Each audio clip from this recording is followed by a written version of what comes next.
बिस्मिल्लाहिर्रहमानिर्रहीम अस्सलाम वालेकुम दोस्तों। उम्मीद लरम چې تاسو به روغ جوړ او خوشاله وي او ژوند په مزو کې به دوستانو مردان بخښالي کې ډیر زیات ظلم شوی دی، زیاتې شوی دی. ایو کورنه 15 جنازې وچاته شوی دي. دوی 15 خلکو قاتلان څوک دي او دوی په سواجه باندې قتل کړي دي. د باره کې په ټول معلومات په دې ویډیو کې شیر کوو او کتا څه ټول معلومات باندې ځان خبرول غواړي مونږ ویډیو ځان تر اخره پورې وګورئ او چې کوم ملګری مونږ په چینل باندې نوی دي هغه دې مونږ چینل مخه ځان سبسکرایب کی ټاله نشان دی وي تاکي مونږ راتلونکي معلوماتي ویډیو هغه ته په اسانۍ سره ملاوي شي. دوستانو دا واقعیت مردان بخښالي دا چې زمکه جایداد په تنازع باندې 15 کسان قتل شوی دي. دا زمکه متنازع زمکه وا دوی باندې جنگ جګړه وي، دوی باندې جرګې ناشته وي، دوی باندې مشران ناستو. نن د دې جرګې فیصله وا او فیصلې نه مخکې د 15 خلک وشتل شول.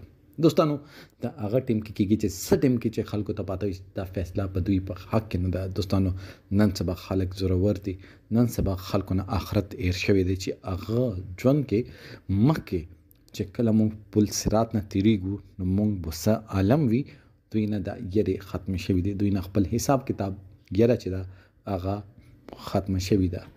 دوی لا علم نه دي، دوی ته علم شته ده، هغه نه باوجود دوی ځان ته زوروري دي. نه مخکې هم ظالمان دي په دې دنیا باندې تیر شوي دي او دوی نه زیات ظالمان او هغوی حشر څه شوي و.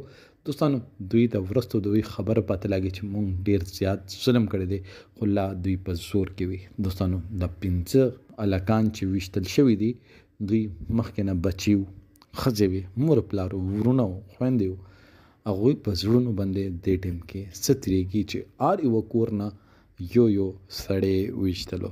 متنازع ځمکه وه، دوی ځمکه وه، دوی د مشرانو ځمکه وه. فیصلې ته ناستو، دوی څه زور ورته نه و چلولی، فیصلې ته ناستو چې موږ د څه فیصله کوو. خو دوی دا نه غوښتل چې دا فیصله په دوی په حق کې راشي او دوی د ځمکه چې دا دوی طرف ته لاړه شي. ځمکه خپل ځای باندې پاتې شوه، قاتلان به گرفتار شي. ګاټه چا وکړه که دې نه مخکې داسې زورور خلک بچ شوي وي پولیس د لاسه نو بیا هم دوی به دا سوچ کړی وي چې مخکې بچ شوي رڅه موږ به بچو نو موږ به دوی مړ کړو. دوستانو آخر به هغې دې ځمکې ته ښکته به کوزېږو او هغه مو آخري ارام کو قیامت پر ورځ چې الله پاک مو رویچات کړي او هغه ټیم کې چې کله مونږ حساب کتاب کېږي او بیا پل صراط مو کار راشي نو بیا به دوی څنګه تېرېږي هغه ځای نه. دوستانو دې باره کې تاسو سره د کمنټ سیکشن کې خپل رائے اظهار ضرور وکړئ. والسلام.